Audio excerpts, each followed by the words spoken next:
Someone using sophisticated equipment managed to briefly and illegally override broadcast signals on WGN-TV and WTTW. Who managed to scramble Chicago airwaves. The pirates interrupted WGN and WTTW programming with a show of their own. But Channel 9 wasn't alone in its Max Headroom appearance. There was even a longer episode on Channel 11, public broadcasting. And while it may have been a stunt, it is not treated as a joke. Chicago's video pirate could face a jail sentence and fines for his freelance exercise in public access. McMahon and McKinnon 14-0 Bears. Then the defense, which hadn't put up a sack in 12 quarters, finally did.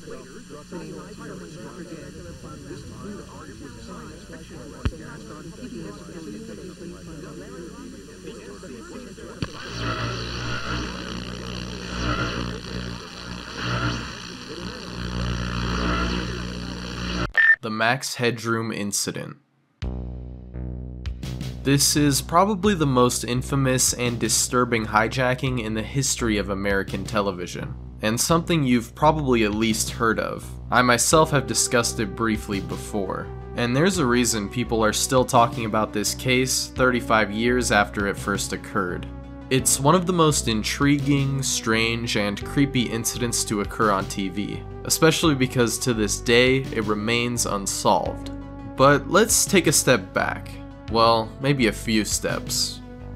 Sunday, November 22nd, 1987, 9:14 p.m. WGN-TV is presenting the highlights of the game between the Chicago Bears and the Detroit Lions, when suddenly it is interrupted by this signal. Which hadn't put up a sack in 12 quarters, finally did.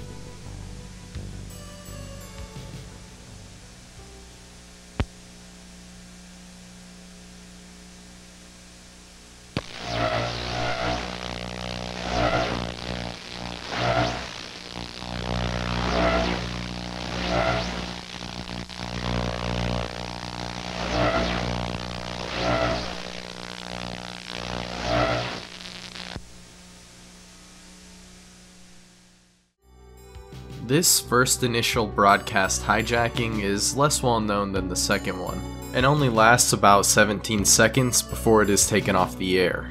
The clip doesn't have any intelligible audio and just contains a static-like buzzing sound throughout the duration of the interruption. However, we do get a look at one of the main suspects, the man wearing a Max Headroom mask, who can be seen moving and bobbing around as what is thought to be corrugated metal is rotated behind him as a sort of background. Shortly after this, when WGN engineers are able to return the broadcast to the football segment, the sports anchor Dan Roan comments, Well, if you're wondering what's happened, so am I. Actually, the computer that we have running our news from time to time took off and went wild. So what we're going to do is start over from the top with the Bears and tell you once again about the 30-10 victory they had over Detroit today out at Soldier Field. Let's start off with who or what Max Headroom even is. The character was originally created in 1985 and was advertised as the first ever computer-generated TV presenter. He was portrayed by actor Matt Frewer, and is most well known for, besides this incident, appearing in his own program called The Max Headroom Show, where he interviews guests and even comments on different topics. But he's also known for being the spokesman for New Coke, as he appeared in many TV ads, especially those that use the catchphrase, "catch the wave." So why was this suspect using a Max Headroom mask? Well, let's first take a look at the second and most infamous hijacking.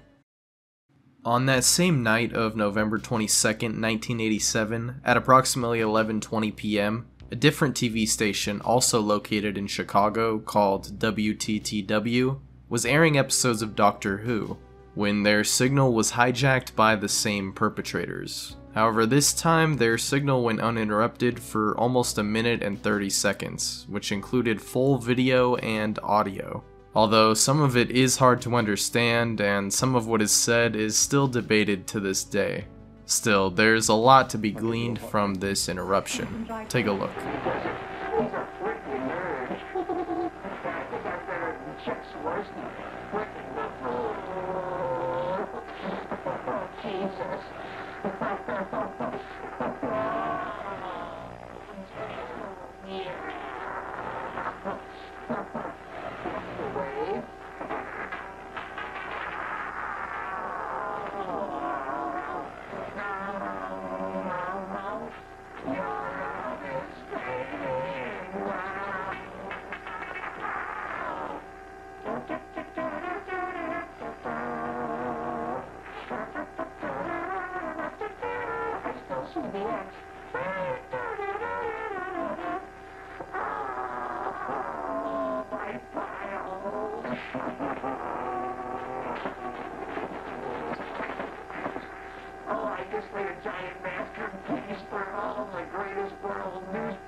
During the broadcast, we see a video of the man in the mask moving about and making some very strange comments about various topics and people.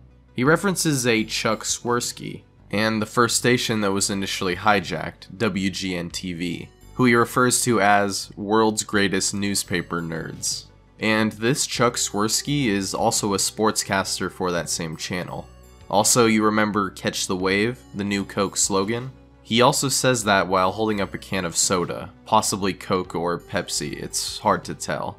He then proceeds to sing and hum various tunes, including the 1966 song, I Know I'm Losing You by The Temptations, singing the line, Your Love is Fading. He also hums the theme song of a 1959 cartoon series called Clutch Cargo, and might even in fact reference the show in saying, I still see the X, which could be a reference to the episode Big X, although some people also believe he might have said, I stole CBS. Also, notice the background. It seems like it's rotating, even though it just appears to be a sheet of metal or something similar. So why? Well, some have theorized that this could potentially also be a reference to the moving geometric backgrounds present in real Max Headroom clips. He also possibly references his brother having his other dirty glove. And lastly, we see a cut to a different scene, which, yeah. The Max Headroom guy is getting slapped on the ass with a fly swatter by a different person. Suspect number 2. And what seems to be a woman wearing a maid outfit or something similar. And shortly after this, the broadcast was returned to Doctor Who. So, what just happened? Why? How did it happen in the first place? Well, according to WTTW, there were no engineers that were present at the Sears Tower when the transmission was hijacked, meaning nobody at the time could shut it down. Whereas in the case of the first station, WGN-TV, there were engineers present on site and were able to quickly override and terminate the hijacking. Now, unsurprisingly, this incident garnered quite a bit of attention from the media and concerned viewers alike. There had been broadcast hijackings before, but nothing quite like this. There was the Captain Midnight HBO hijacking, which occurred a year prior in 1986, but that was just a simple message to HBO about their pricing, and the man responsible was caught not too long after. This, however, was planned on a much larger scale, and featured full video and audio that went uninterrupted before it was taken off the air, not by the channel or their engineers, but by the pirates themselves. Needless to say, investigation into this incident began almost immediately, with the FCC, the Federal Communications Commission, looking into it, fairly confident that those responsible would be caught. However, it wasn't as simple as they initially believed. What we now know in terms of how the hijackings occurred is that they were done using microwave transmissions which were sent to the station's broadcast towers, which is very interesting for a number of reasons. First of all, these perpetrators had to have substantial knowledge of how signals and broadcasting works for them to be able to hijack not one, but 2 stations, which would have also been a difficult task technically as well. Even if you had the knowledge, it would require a very strong signal to overpower the broadcasts. The pirates also would have had to have been in range of both stations, very close most likely. Definitely narrowing down the suspects to being somewhere in downtown Chicago, near where the station towers were located. However, despite an investigation by the FCC, no one was ever caught in this incident, and in fact, there have been no official suspects or really any strong leads at all. All we really have is circumstantial evidence, and since the hijacking, some people have claimed to either be one of the perpetrators or know who they are, but none of these claims have ever been substantiated, despite the statute of limitations on the crime being surpassed way back in 1992.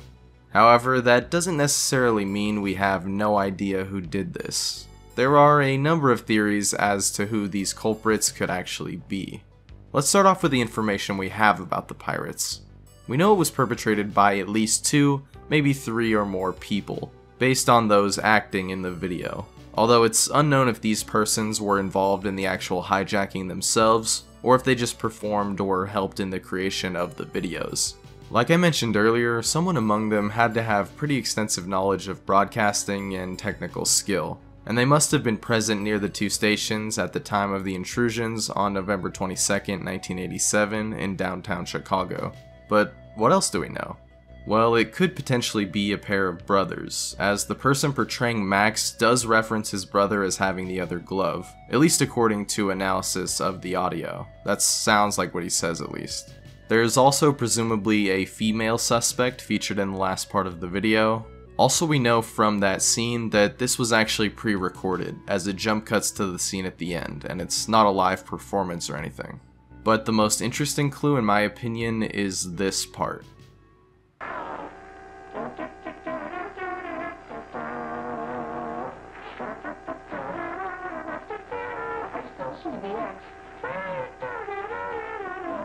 This song he's humming is from a very old animated series called Clutch Cargo.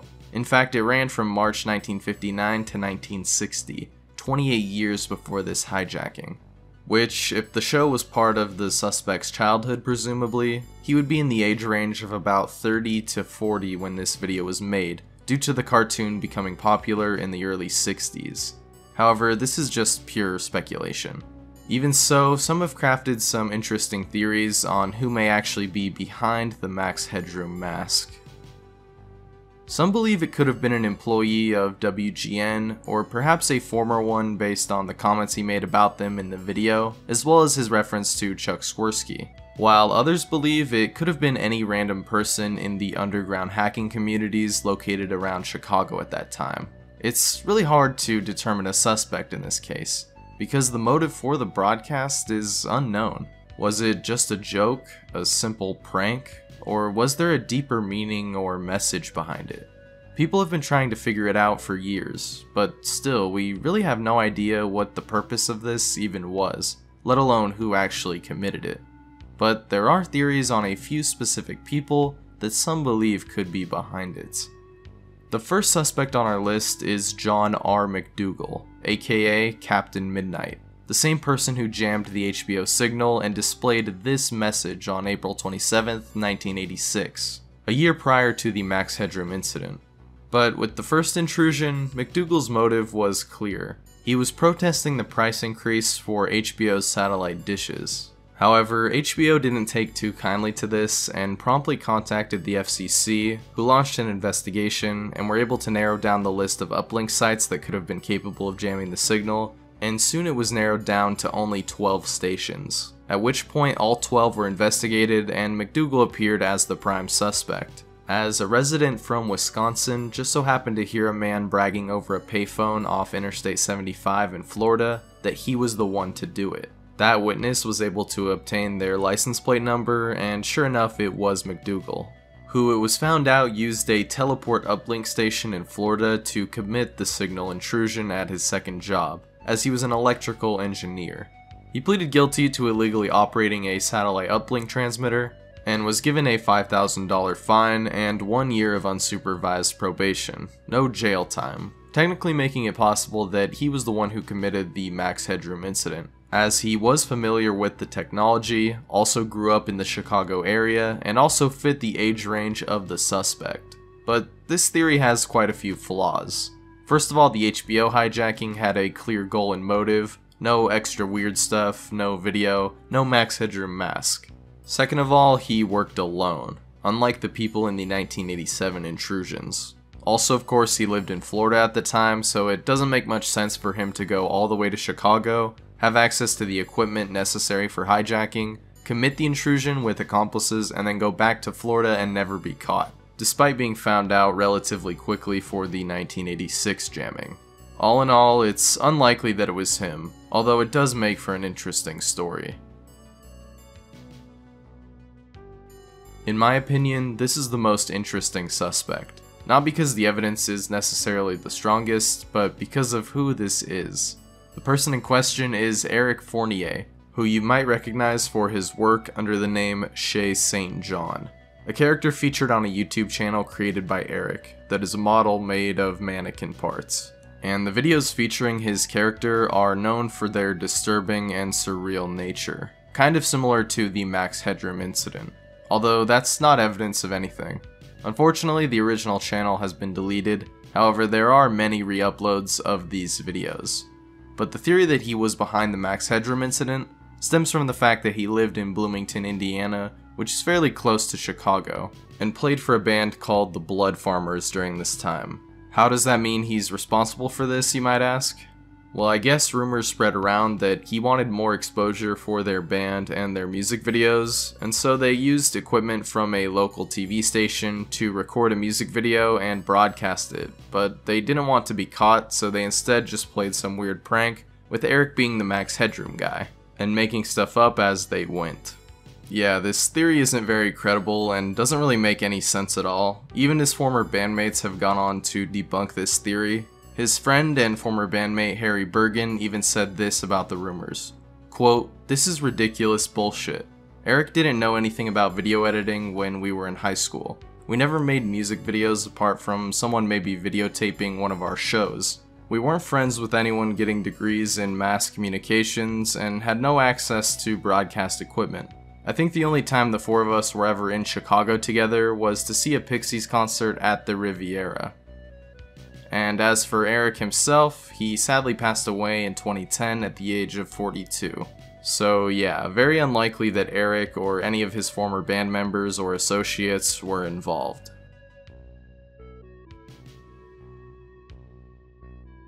And for our last suspects here, we have two brothers, simply called J and K, who are described in a Reddit post from 12 years ago, titled, "I believe I know who was behind the Max Headroom incident that occurred on Chicago TV in 1987. The post describes how the OP grew up in Chicago in the early 80s and was a part of the hacking scene, and knew two brothers that he believed were involved. Although he doesn't use any actual names in the post, he refers to them by letters J and K, with him naming J as his primary suspect. He describes one of his get-togethers with them in 1987 at an apartment in LeGrand, Chicago. An apartment owned by K and his girlfriend, as well as another unknown hacker referred to as M. He describes seeing a very elaborate setup in the apartment. However, as I said earlier, he mainly suspected J. This is because he was said to have a disturbing sense of humor, very similar to the guy in the video. But once again, this isn't really proof of anything. However, he describes another party in the post as such. Quote, "Jay was at the party in the apartment that afternoon. I didn't talk with him directly. Me and the friend of mine that I was there with didn't really talk to anybody that day. But I did overhear what the others were talking about. They were referring to Jay planning to do something big over the weekend. I remember that word big because it piqued my curiosity as to what might be considered big by their standards. I later asked them collectively during the dinner we all had at Pizza Hut later that night what they were talking about earlier, what big was, and someone, probably K, told me to just watch Channel 11 later tonight, as a sort of offhanded suggestion. I did happen to be watching Channel 11 later that night, having forgotten about the whole big conversation earlier that day. I saw it, but I didn't put two and two together at the time. I have no idea how he didn't remember that big conversation while watching the channel that same night, or how he didn't put two and two together, but point is, he suspected that Jay was the Max Headroom guy. The brother referred to in the video was his brother K, and the woman was K's girlfriend. However, in a later post, the OP claimed that both J and K were formally excluded as suspects in the incident, as he described how he, as well as Rick Klein, the curator of the Museum of Classic Chicago Television, spoke with engineers and technicians working at various Chicago TV stations, including WGN and WTTW, the two stations that were hijacked in '87. Throughout this investigation and interview process, they were able to determine that it was basically impossible for this to have been an outside job, Or in other words, someone working at or close to one of these stations would very likely be the ones with the knowledge and technology capable of committing this intrusion. So yeah, looks like it isn't these guys either. So who could it have really been then? There isn't any solid evidence pointing to any individual or group. All we have is circumstantial evidence and this pretty creepy and disturbing broadcast, which has captivated people for decades, due to the mystery and intrigue of why and how such a TV hijacking could take place. We know some bits and pieces about the possible identity of the Max Headroom guy, and we now know it likely had to be some sort of inside job. But that's really all we have. So unless someone credible comes forward claiming to know the culprit or claiming to actually be them, it's unlikely this case will ever truly be solved. But maybe there's something we missed. Some small clue that could lead us to who really committed the most disturbing hijacking in TV history.